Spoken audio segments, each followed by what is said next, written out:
C'est quoi la différence entre tes deux vélos, Robert? C'est la question que je me fais poser et que je vais répondre dans la vidéo d'aujourd'hui.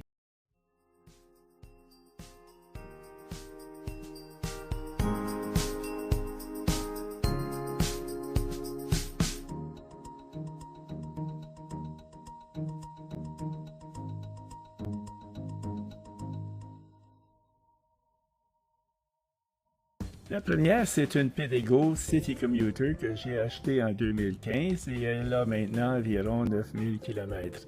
La deuxième, c'est une Bosch Cube Touring que j'ai achetée l'année suivante et qui a environ 7000 km. Je vais commencer par vous montrer les ressemblances entre les deux vélos. Les deux vélos ont des roues de 700 mm.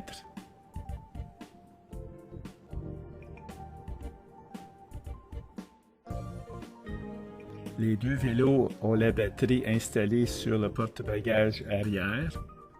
Les deux ont des ailes avant et arrière. Les deux ont 7 vitesses.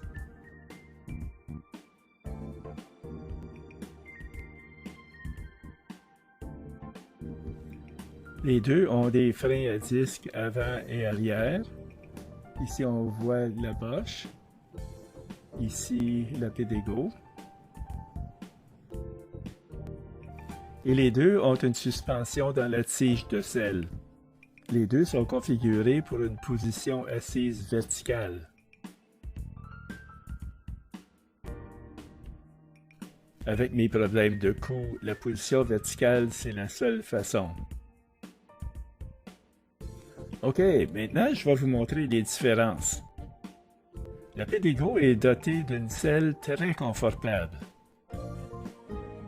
tandis que la Bosch vient avec une selle de course que j'ai remplacée avec une selle de Pedego, qui est faite de cuir.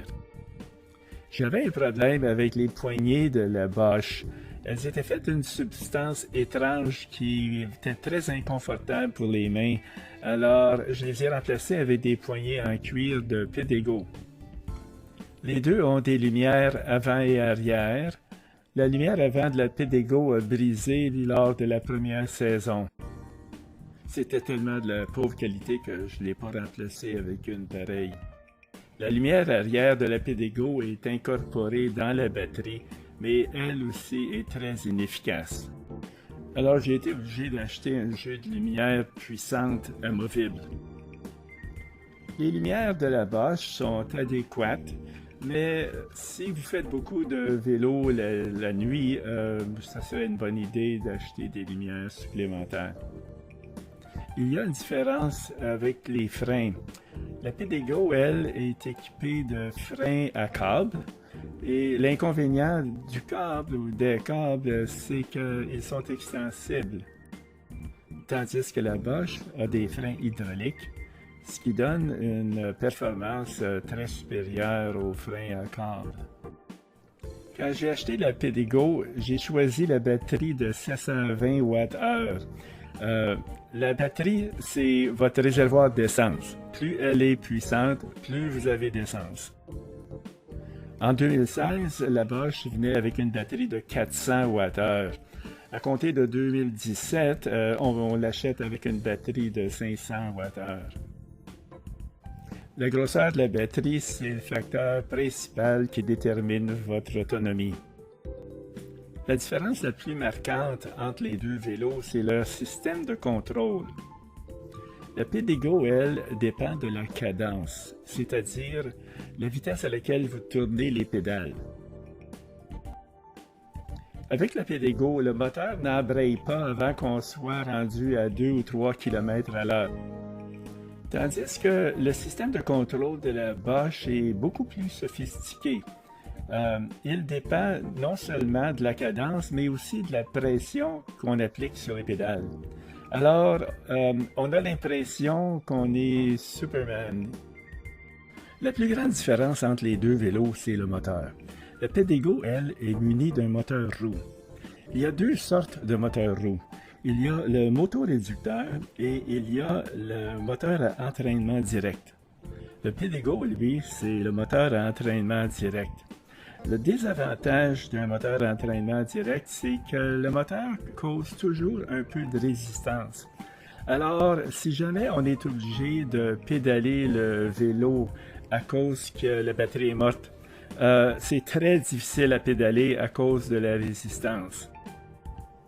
Le désavantage d'un moteur roue, quelle que soit sa technologie, c'est qu'il ne peut pas bénéficier du changement de vitesse qu'on fait avec le levier de changement de vitesse. En d'autres mots, pour chaque tour de moteur, il y a un tour de roue. Tandis que le moteur Bosch, c'est différent. Étant donné que le moteur Bosch est dans le pédalier et que la chaîne est rattachée au moteur, c'est que le moteur peut bénéficier des changements de vitesse. Alors, avec cette vitesse, le moteur a beaucoup plus de possibilités et beaucoup plus de force, surtout dans les côtes et surtout en tirant une grosse charge. Et puisque la roue tourne librement avec la Bosch, si jamais la batterie meurt, on peut pédaler ce vélo-là de la même façon qu'un vélo ordinaire. Une autre différence importante entre les deux vélos, c'est le système de contrôle. Avec la PDGO, on a 5 niveaux d'assistance versus 4 niveaux avec la Bosch. Mais la Bosch a un système beaucoup plus sophistiqué.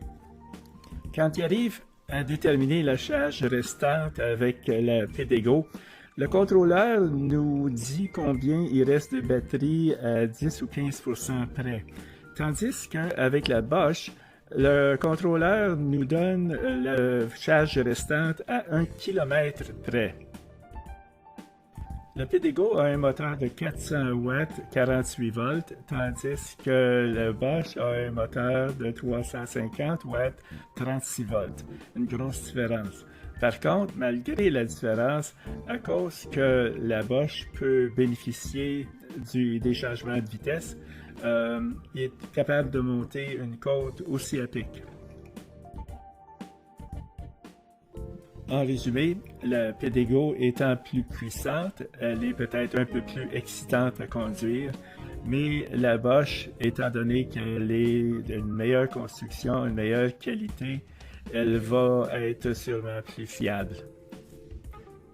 J'espère que cette petite présentation va vous être utile si vous êtes à la recherche d'un vélo neuf. Et si vous ne l'avez pas déjà fait, souscrivez-vous à ma chaîne vidéo et venez voir mes autres vidéos. À la prochaine!